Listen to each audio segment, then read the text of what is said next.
Welcome, everyone. Good morning. This is our first morning session, and we appreciate you joining us for the Faculty Advising Nuts and Bolts with Aviso. My name is Shauna Freeman Lane. I'm the Interim Associate Dean for Student Learning and Success, and I'm joined by Liz and Lynn. Do you mind introducing yourselves? Hi, my name is Liz Ward, and I'm the Interim Associate Dean for Guided Pathways, and I'm looking forward to sharing this great information with you this morning. Good morning, everyone. My name is Lynn Hermanson. I'm the Program Manager for Faculty Advising. Welcome and good morning. All right, let's go ahead and get started. Thank you, Shauna, for that introduction. And as Shauna mentioned, we're just going to go over some of this may be repetitive, but that's okay. We want to make sure we're all on the same page. So we'll start with an overview of academic advising here at Highline. We'll talk a little bit about academic planning, as well as contract requirements around faculty advising. And then we'll kind of integrate Aviso demonstrations throughout the presentation. So you'll be able to see some of the things that we're talking about actually in Aviso. So we'll go ahead and get started. Again, academic advising at Highline has evolved over the years. We have now arrived at what we are calling the 4-phase academic advising model. And we're hoping to drop that model piece soon and just say, this is how we advise at Highline. So it's coming. But for now, you may have seen the roadmaps, the advising roadmaps. I believe that they were distributed last week to give everyone an idea, students, faculty, and staff, an idea of what academic advising looks like for students. So when students are first getting started at Highline, or maybe they've taken a break and they're returning after an absence, they would start with entry advising. Entry advising advisors will work with students to help them get started. Maybe that's to create their Highline accounts. Maybe that's to help them create a funding plan, to start thinking about their degree, pathways and options that they want to pursue. Maybe the students that need to take math or English placement tests, so they'll help them get situated with that.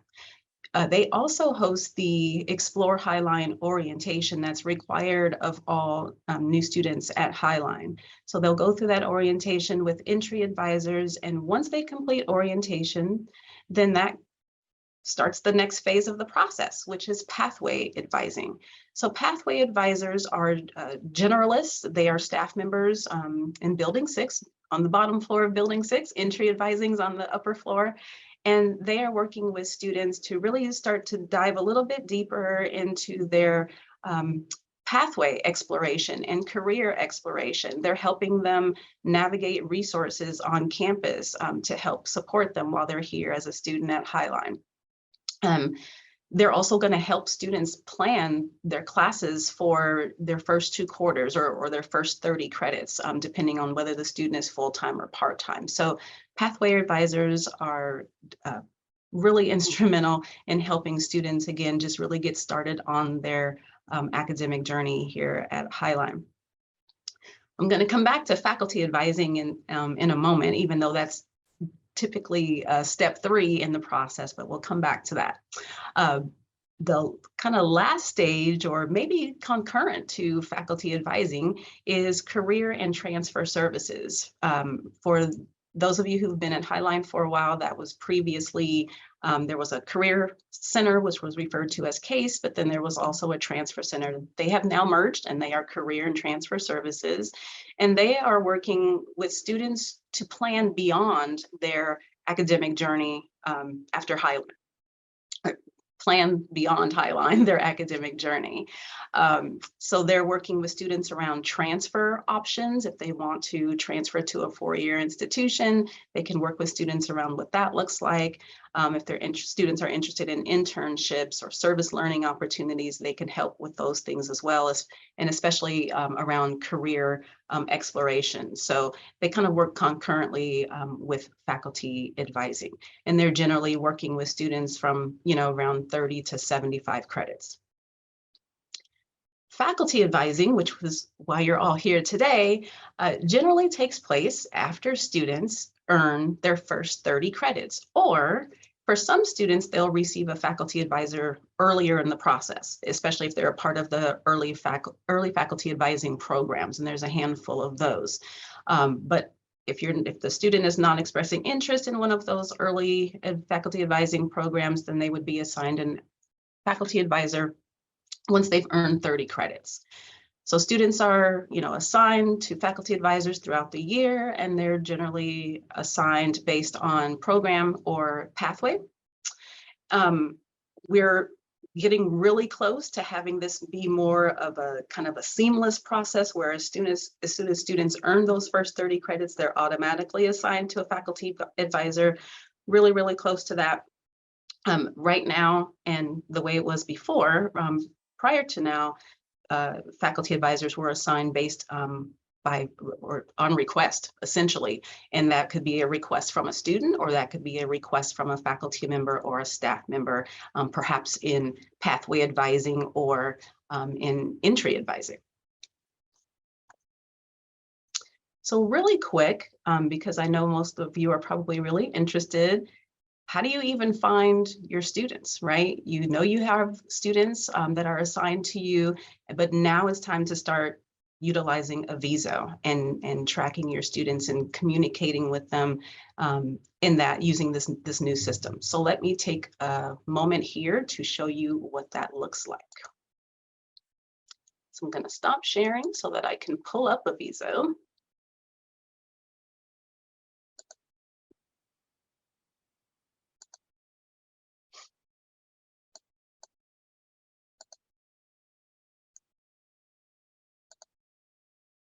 All right, here we go. Can everyone see that? Okay, yes. All right, awesome. So when you log into Aviso, the first thing that you're going to see is a dashboard. The dashboard's going to look very different for every individual, depending on what you've decided that you want to see on this dashboard, or if you have meetings, for example, over here towards the top, you can see that there's meetings. If there's student alerts, you would see those here as well. But you can edit what you see on the screen by using the Edit Dashboard link here towards the right-hand side. Where you probably really want to go after you take a peek at your dashboard to see if you have any upcoming meetings is under Student. So you would click here under Student, upper left-hand corner. And the first thing that you'll see is the default is you will end up on the Everyone screen in Aviso. So this would show you all students who have a record in Aviso from Highline. You can see there's over 100,000 records in Aviso right now because it's showing, again, everyone.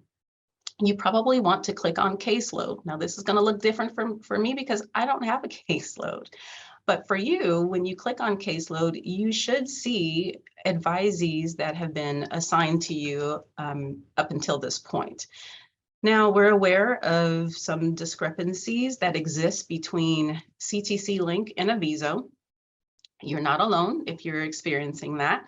There's a couple things to keep in mind. One is that you may not be, your Aviso may not be set up to display your current and continuing students. So if you haven't already, you would want to come here to your initials here in the upper right-hand corner, click on your initials, then click on settings.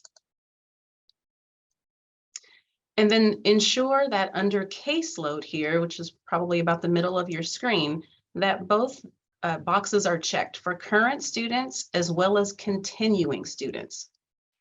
When you go back to student, when you go back to your kind of home page and you click and you on your caseload again, you should then see all of your advisees at that point.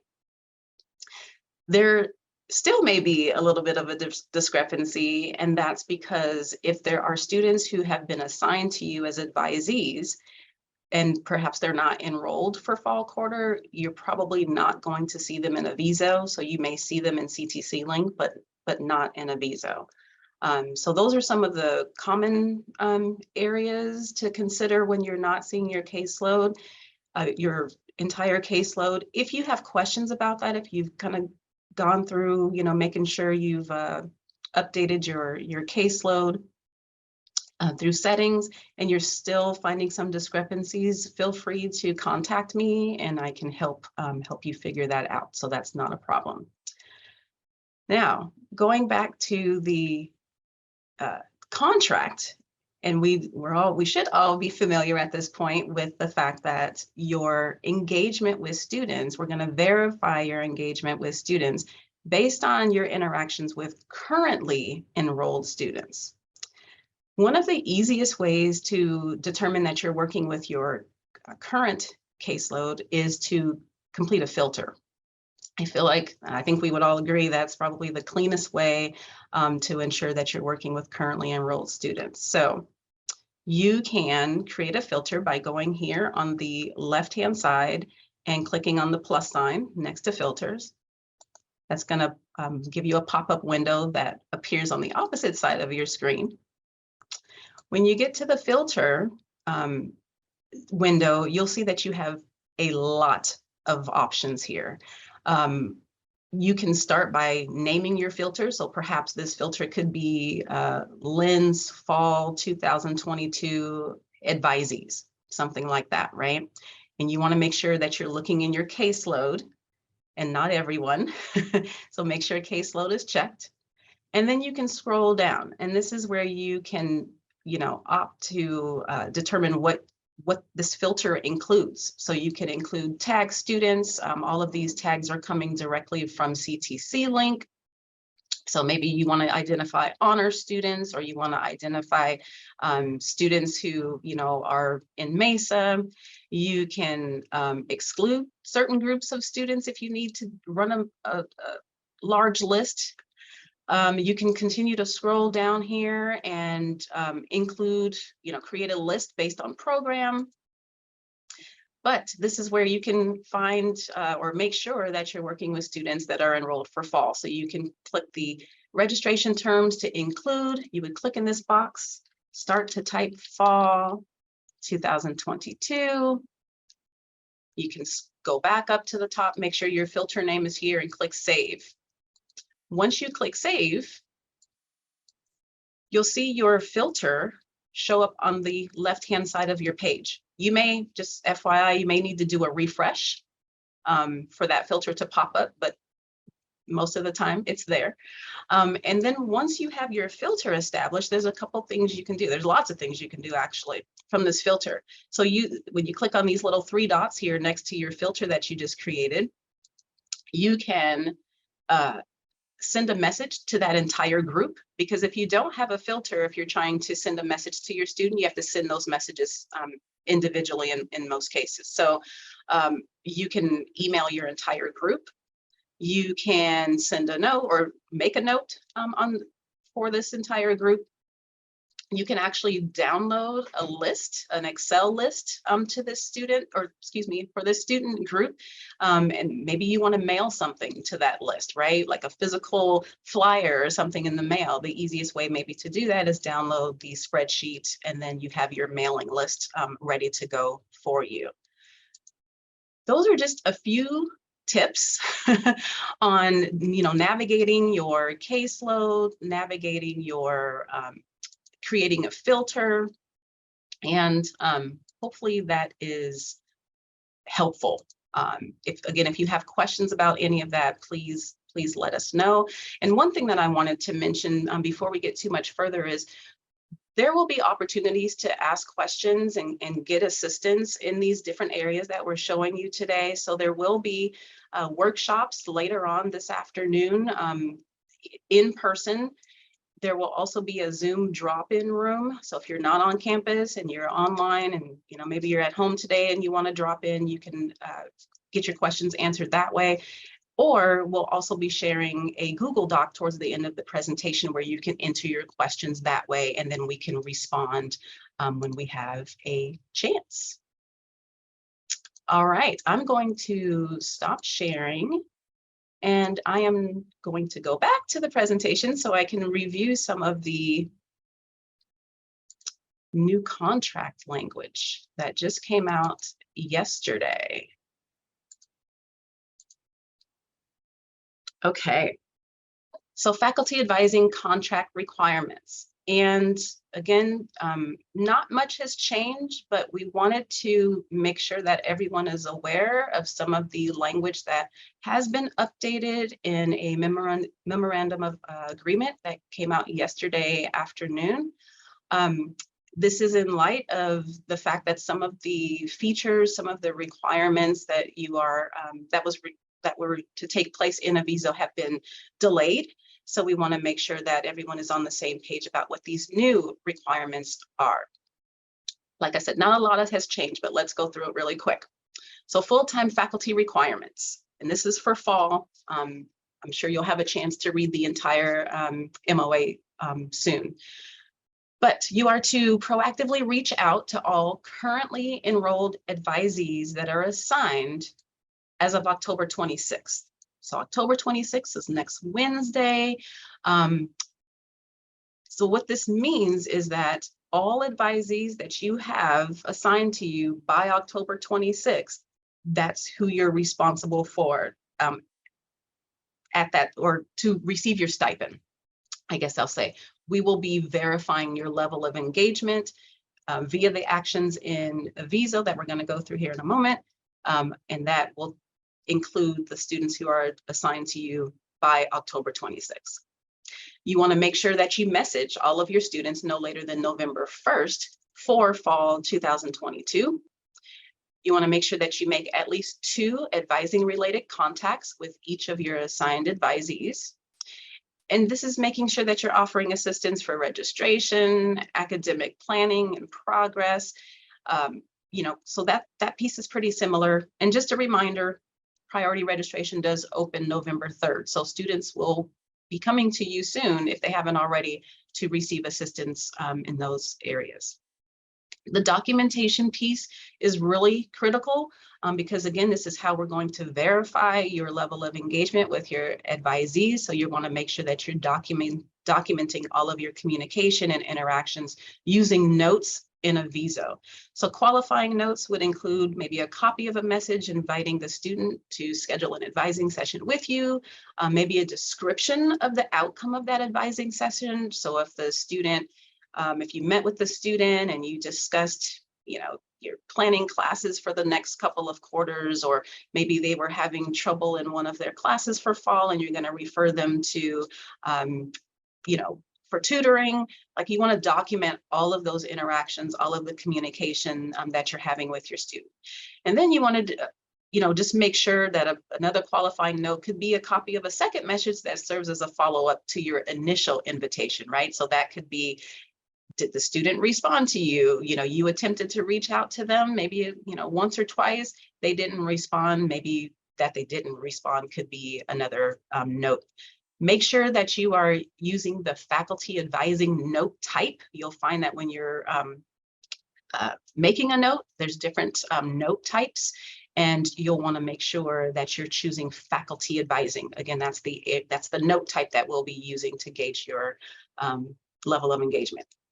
Compensation is that you would receive a stipend of $400 per quarter for fall, winter, and spring. And then if you are advising more than 20 students, then you'll be compensated at a rate of $20 per advisee per quarter. Just a quick note that new tenure track faculty and lecturers will not be assigned advisees during the first quarter unless it's agreed upon, but you will begin to receive up to 15 advisees during your second and third quarter of your first year.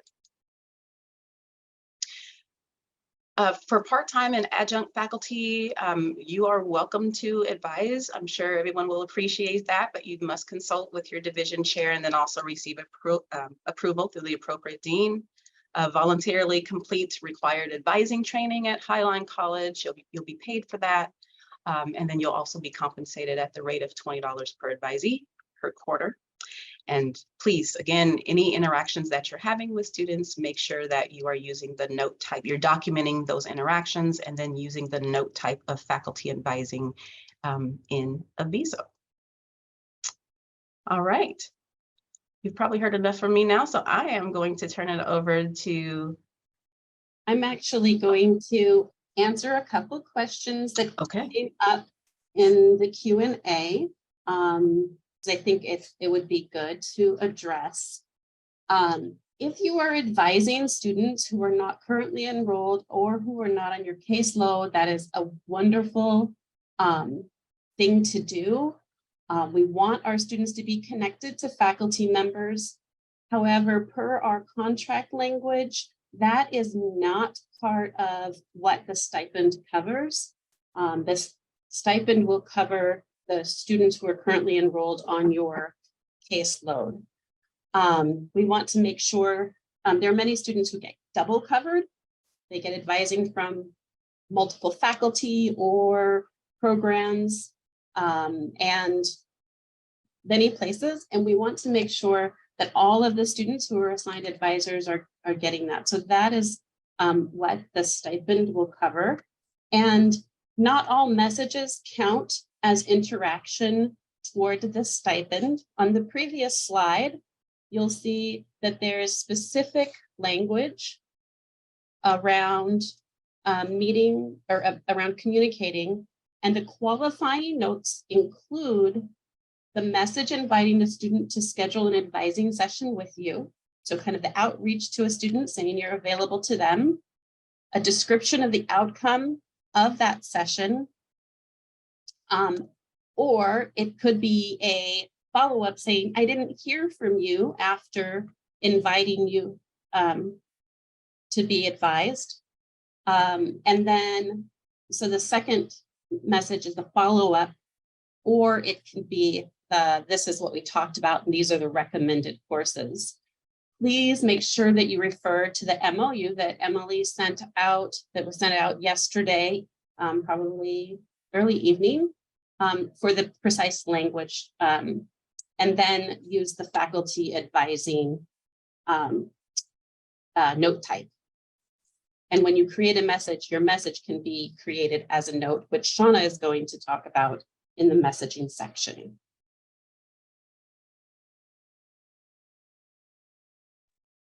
Thank you, Liz. And I know that there were also a couple of questions in the Q&A regarding the differences between messaging and notes in Aviso. And again, Shauna is going to cover that next. So thank you, and we'll pass it over to Shauna.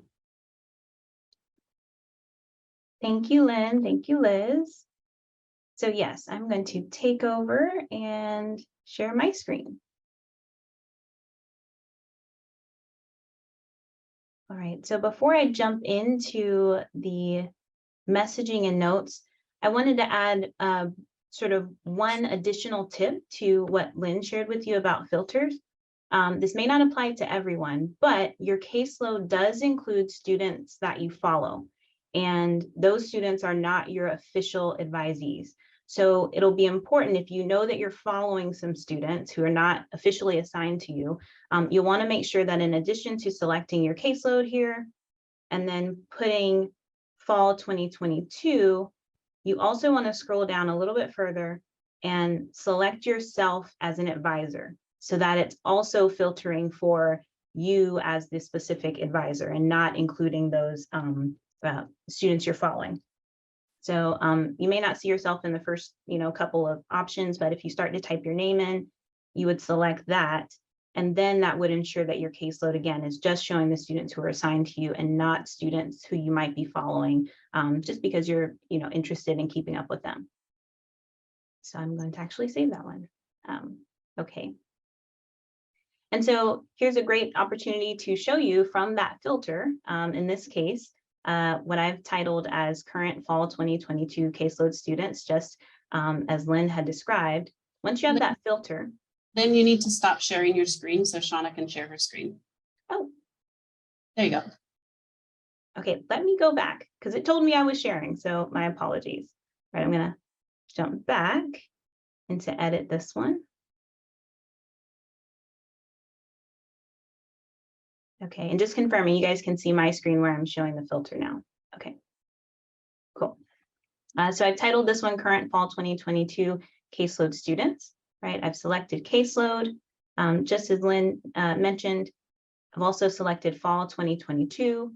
And if you know for a fact that you are not following other students who are not assigned to you officially, then this is sort of where you can stop. But if you're not sure, or if you know that you're following other students, then you'd want to scroll down a little bit farther and select yourself as the advisor.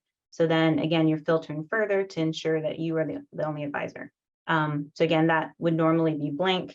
If you do the drop down, it's sort of going to show the first 10 or so names, but you start to type in your own name. In my case, I'm going to click start typing Shauna, select that, and then save. And so now I know for certain that it's only filtering for students who are assigned to me as an advisor. So if you happen to, maybe you didn't see this filter before, but it had a lot of students that I was following, maybe up to 200 students that are not my students. But the students who are officially assigned to me, I have a list of 10. Okay, and so from these students, I can now go to the little 3 dots here on the side. And this is an opportunity to send a message, send a sort of a mass message to all of these students. Okay, and again, I'll show you how to do that so that they can still be personalized, but you don't have to go one by one through all of your students. So on these 3 little dots, you want to select the option for message. Okay, and again, if you go to a student's individual profile, you will have the option to message there. But again, this is if you sort of want to save yourself some time and send sort of that blanket message out. You can start by selecting those 3 dots, clicking new message. In most cases, you'll want to select the institutional email unless you know for a fact that a number of your students have placed their personal email. And sort of on the back end, that's something we're working with IT to sort of make sure that those are that student emails are verified if they included their personal. But in most cases, you would select their institutional. The subject can really sort of be anything that you want that can maybe grab the student's attention. Time to meet with your advisor. I don't know if that would grab a student's attention, just sort of an example, all right? And then you have the message, the body of the message. All the normal things you would expect. You can include some links, you can adjust the settings and things like that, bold things. One of the really nice features is that in your messages, you have the opportunity to personalize it based on a number of different fields that you can drop into certain places so that's specialized for that student. So for example, I can say hi and place in the student's first name. Okay, so that will personalize their first name there. And then I happen to have sort of some language that, you know, I figured, okay, I'll copy this language in. Okay, so you haven't scheduled classes for the upcoming quarter semester, please contact me. Okay, and then I'll say, that's what I always say. Okay, this will then go out to all of your students with that personalized, you know, message, and you can get, you know, a lot more personal if you like. You know, you can attach some information about you as the advisor if you want to sort of put that information. If they have another advisor or a success coach that you want to reference, you can do that as well. There are a number of different fields you can use, so use that to your advantage just to make it feel special for the student if you like. Now, when it comes to the message versus the note, this is where sort of these two features sort of come together to make life a little easier, because in a normal instance, you may send a message to a student in another platform, you send a message to a student, then you have to go back and put a note that says that you messaged that student.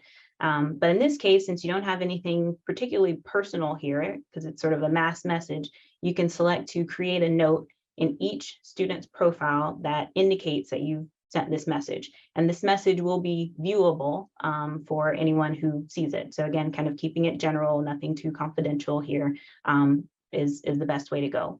And then this gives you the option to select that also specific note type, which in this case is faculty advising. So you would scroll down, select faculty advising. If there's anything you'd like to attach, some resources, those kind of things that you'd want to send to all the students, you can of course do that. And then you would send it.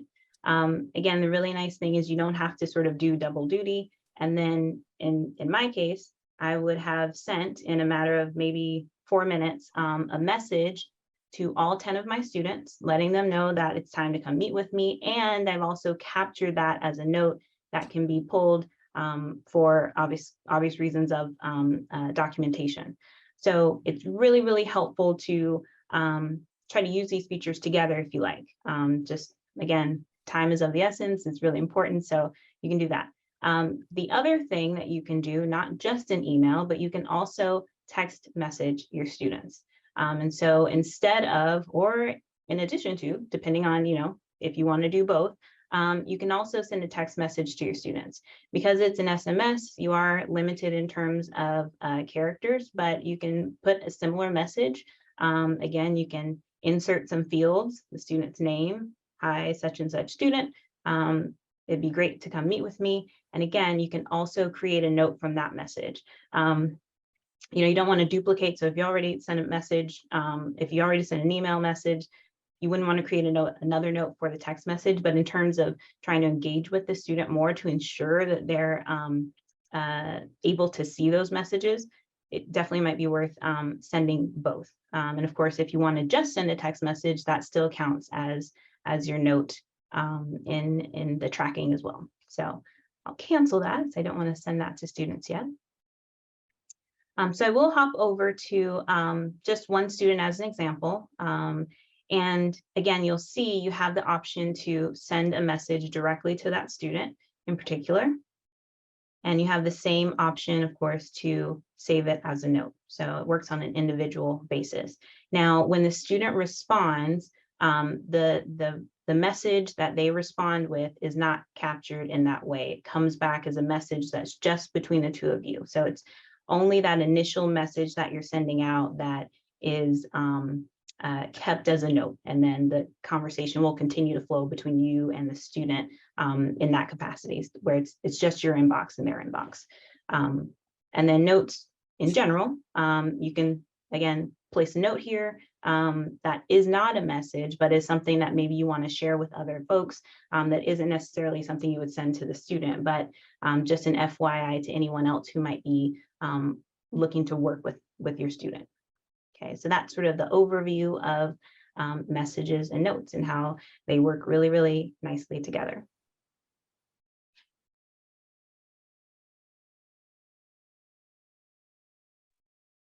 Thank you, Shauna. Let's see, are there any other? Doesn't look like we've had any new questions. Okay. We'll go ahead and transition to the next part of the presentation. Thank you, Liz. Yes. Okay, so part of, I guess, most of the reason why we're working with our students is we're advising them and helping them choose the classes, understanding the degree or program that they are working towards, and laying out and building an academic plan for them for their success. So I just want to start out with a little bit of an overview. An academic plan is a student and advisor agreed upon sequence of courses for their intended program of study. Ideally, these are created together during an advising session or multiple advising sessions. However, Aviso, the system allows asynchronous planning by allowing a student or the advisor to start the academic plan and share that, right? Start the planning process, notify the other, hey, I've created an academic plan for you, and then negotiate the approval of that plan. So it's nice. You can have your advising appointment. You can also start it this way.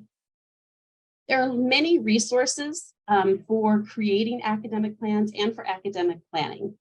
And we have been using all of these different resources. Many departments or programs have created resources themselves on how to put together a plan for the program. And 2 years ago, we started the process of developing program maps, which are kind of the sequential things. So the degree and certificate requirements, we know those are in the catalog. You can always find what's required for the degree or program in the catalog. And the AAR, which came around with CTC Link, Academic Advisement Report, is much like the old degree audit. It tells you all of the courses, like the catalog, that are required, but then it lets you know if it's been fulfilled or not, and then what other courses are available. It is non-sequential, so it leaves it up to you and the student to figure out where you're going to take a class, what quarter. You have to look up prerequisites, what comes before this, what comes before that. So it leads to lots of missteps by the student. They know the classes, but they might not know the intricate details. And then we've created program maps, which are in many programs have created program maps. Some are in development, some are in redevelopment as programs change and course numbers change.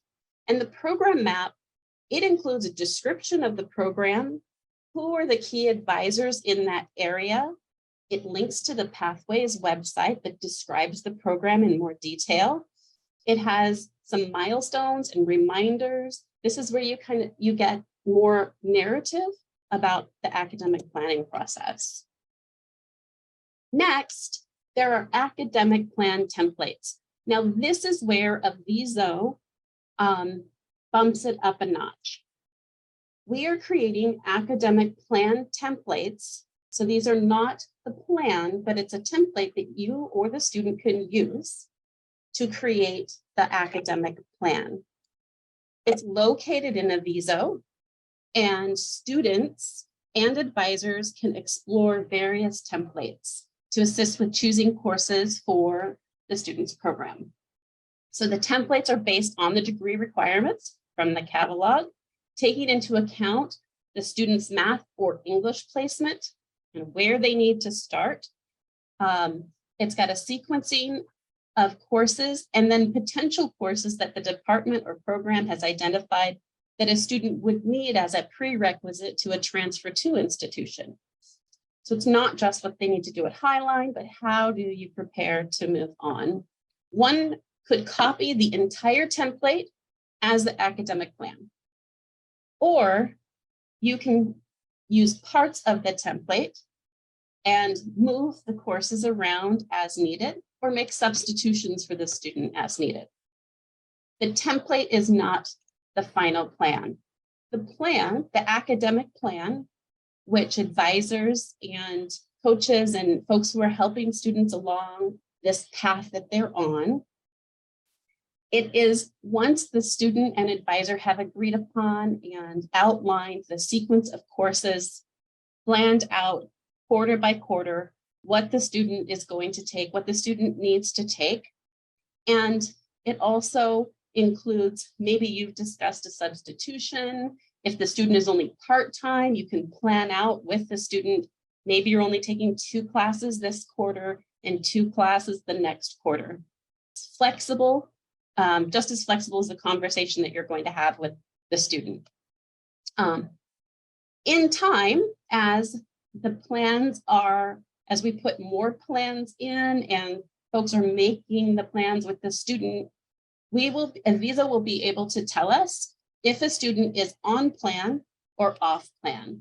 So if, as you have scheduled the different courses with the student, what they should take, you'll be able to see if they're on plan or off plan, and then have an intervention if the student, you notice, is taking too many restricted elective courses, or maybe the student has decided themselves, I want to change programs, and they're registering for classes for a different program. You're able to say, oh, I noticed that you're taking classes that don't align with this program. Let's have a conversation.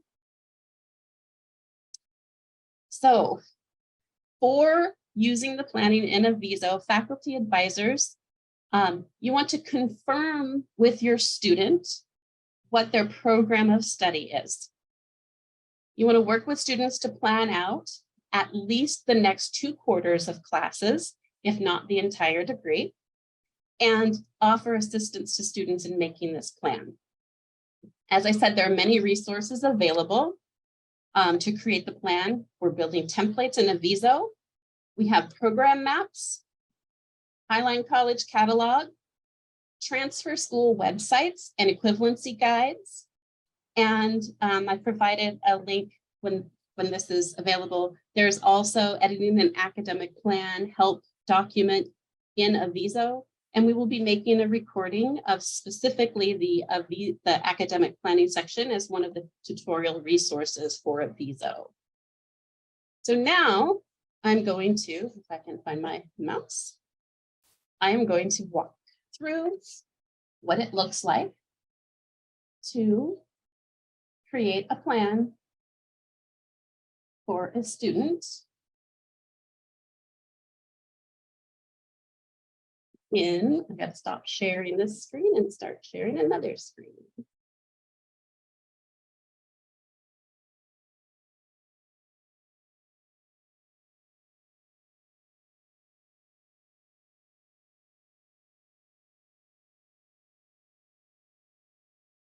Okay. You should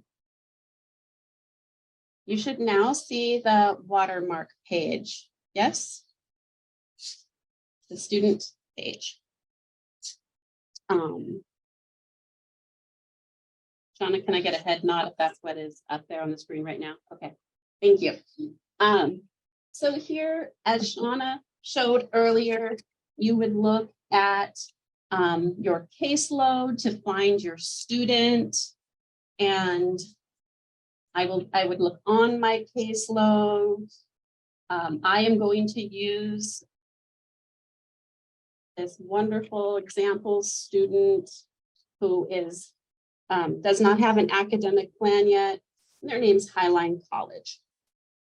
I can see from the student's profile that their program of study is an academic transfer AADTA. So I will then go to this right here where it says academic plan, kind of on the right side. So I know that that's what the student wants to study. They've got the program is academic transfer AADTA, and this student is working on the summer 2019 catalog. So the first thing that I notice is that they're looking at the template from summer 2022. So there were a couple changes, as we know. So we want to explore when we're planning for the student that we're making sure they're getting summer 19. Over on the right side, this is where you can explore, the student can explore various academic plans. Currently, we have about 40 published. They're coming more and more every day as I work through some of the, and the team here works through some of the idiosyncrasies of this. But say the student is interested, here we've got the generic 2019, that's the AADTA before college studies. And I'm going to explore that academic plan. That will populate right here. And this one looks like, this one is not sequential for this example because it's just generic. It contains all of the buckets that are required for the AADTA degree. I will look up, they need to take a written communication course. We want them to take that fall quarter, so we can drag and drop the course over into the quarter we want to take. The student also wants to work on getting their math requirement out of the way. And we're going to go here to quantitative skills requirement. And the student wants math, let's say, they have placed below college level, and so they want math 111P. Okay. Whoa. What just happened there wasn't supposed to. And I don't know how all of this just jumped in there, but that's interesting. I'm going to keep on moving forward. I deleted the ones that I didn't need. There, I've got the students planned out for 15 credits that quarter. Winter quarter, I'm looking and I can find other courses that the student needs to take, right? So say I am in winter quarter and I want the student to take English 101. I put English 101 in here. They haven't taken it yet, so I can plan it for another quarter. If they had taken this course it would not let me put it in there. It would disappear if they had gotten a grade. So if I want something a bit more specific, or say my student said, I've changed my mind.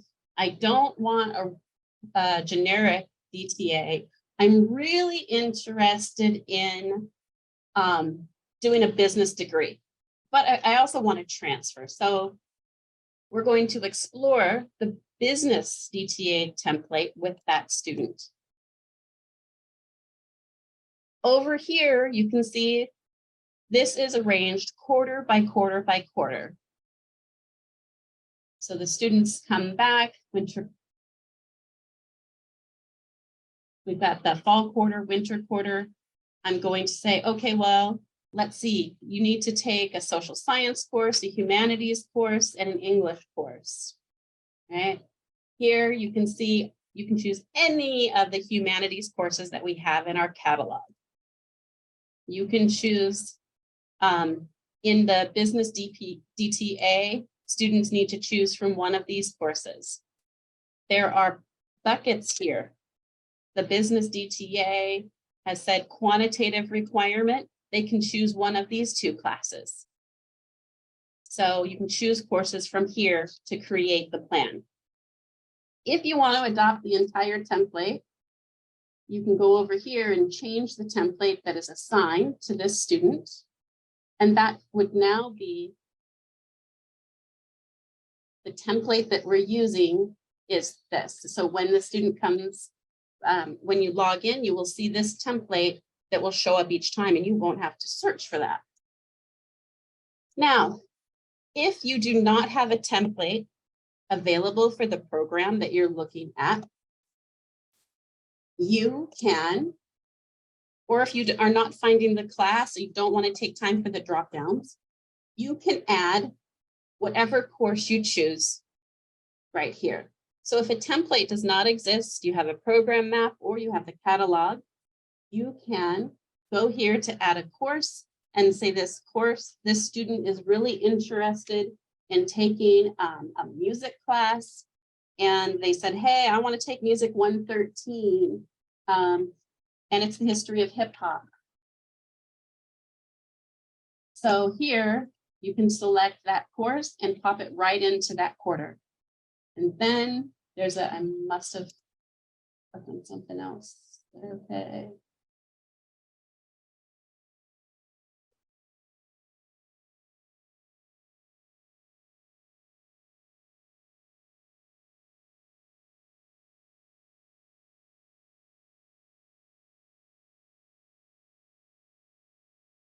Tim, we're going to have to look at this. Not sure why I put those in there. And then you can put in maybe the science course that they're going to take is going to be an environmental science course. And so you can populate each quarter as you're working with the student. When you're finished working on the plan with the student, you can then send this plan to the student. So the student will get a copy of the plan that you worked on together. And if you approve all the courses, and they may include substitutions, etc., or any plan that you put in there, you want to click approve. So this is the approved plan that the student is working on. This is when this is necessary to approve the plan the student is working on. So we can learn from the system can tell us, hey, the student has an approved plan, but they're taking courses that are not on plan. So we can intervene quickly so students aren't wasting credits and money on classes that are not going to work for their program. Right from here, you can add a note like we discussed before. So you can put in faculty advising note here, and then you can enter your note to the student that I have approved your academic plan, and then you can save the note. Another nice thing, sometimes we have students that go and meet with someone else and they get advice about taking a class and they've added another class or switched classes, you can view the history of the student, and we can see that there have been multiple changes. Here's the most recent change, that the plan was approved and that it was submitted to the student. So you can see when the template changed. So if you're meeting with a student and someone in a different department has helped the student change templates, or the student's in there poking around, you can see who did it and how that, yeah, and when those things, the thing happen. So that I think is really great, because this way it helps us track and we're not caught off guard when people have changed different, have changed courses, and you're wondering, who told you to sign up for that course? It wasn't in the plan. Up here, you can see there's a great key. It tells if the student has passed the class, if they failed the class, if the class is planned, or if they've already used that to fulfill another requirement. And over in, you will see with some of your students that this says completed. That means the class was completed. It does not mean that the student passed the class necessarily or met the minimum GPA.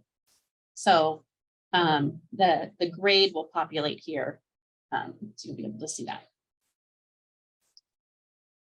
So I think in terms of advising, so you can see that from the student. You can also see when you log in, I can see that if I look at the plan, my plan screen, I can see ones that are pending advisor. I can see who's pending the student. And I can see how many are approved, or if I have a student that's students that are off plan, they will already show up there. And that would encourage me to send an email and reach out and make sure that the student gets the help they need. So again, the academic planning process is to be engaging, and it's a converse. Hopefully this makes it easier for the conversation between you and the student. By all means, I know people have other ways that they have been doing academic plans and putting academic plans together. You can also upload notes. If your plan does not exist, you're working on the plan, but maybe you have a document that you also have shared with the student, you can include additional documents in your notes with the student. So those are available too. It's always nice to be able to upload a note.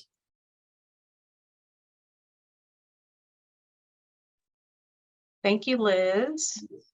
I'm gonna start sharing the presentation again because we want to show you some resources. We're getting some great questions, but there's opportunities to get answers to your questions if we're not able to get to them today. So give me a moment here to get back to the presentation. And just want to share first some advising resources for you. So, oops, sorry about that. Go back.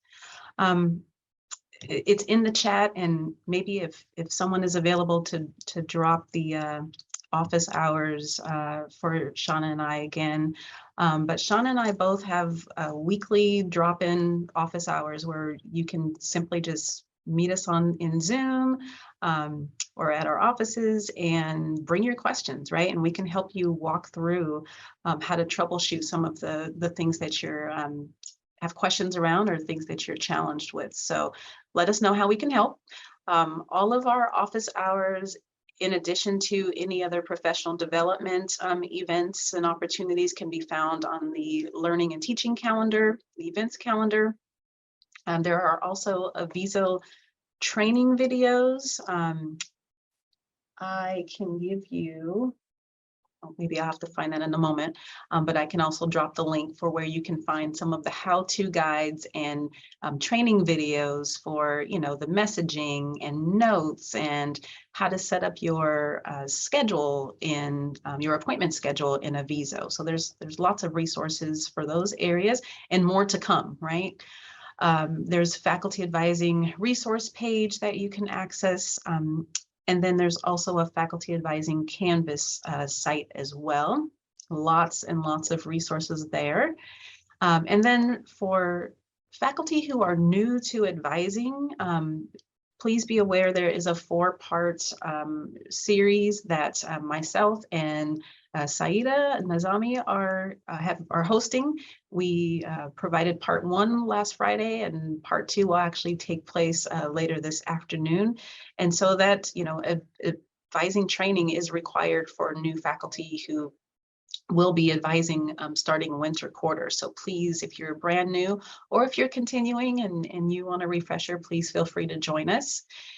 This next slide is just to remind you of some of the other sessions coming up today, later this afternoon. So from 1 p.m. to 2:15 is that part 2 of the faculty advising training that I just mentioned with myself and Saida. And then starting at 2:30 are several sessions, more kind of hands-on workshops where you can come and get hands-on assistance with some of the questions that you have. So if you're in person, there will be a workshop around messaging and notes in Aviso in building 30, room 201. There's a concurrent session for academic planning in room 30. Or building 30, room 202, and then another on filters and following, again, building 30, room 203. So we're all on the same floor, and that's intentional so that you can just bounce around as much as you'd like, right? So you can start in one session and end in another. You just, you know, take the time that you need to get the support and get your questions answered. And then if you're not on campus today, or you need to leave and it's easier to meet in an online fashion, we will also be hosting a concurrent Zoom room that you can access as well. And that's open. So if you have questions about messaging, academic planning, filters and following, any of that can be addressed in the Aviso session this afternoon. And then last but not least, again, we thank you for joining us. We know there was a lot to choose from for the morning session for PD Day, but we do hope that you found this helpful. Please bring your questions to the afternoon Aviso workshops, again, either in person or via Zoom, or we have also provided a Google Doc. And I'll drop this link in the chat as well. And so if you have questions, right, you can, you know, and you don't have time to stick around today. If you have questions, then please put it on the Google Doc, and, you know, someone on the faculty advising team will get back with you with an answer. So Shauna, Liz, any parting words today?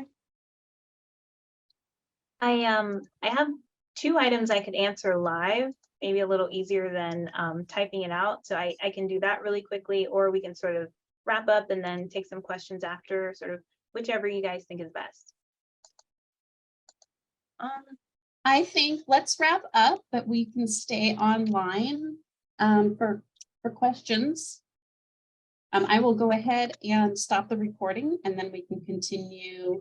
But we really would like individuals, if you have specific questions and to walk through any of these, please come to the afternoon sessions where we can help individual questions, or to the Zoom session later this afternoon. The workshops will not be, they're not on Zoom, they're hands-on in the computer lab. So that's why we do have the Zoom room this afternoon. So that's that information. Thank you.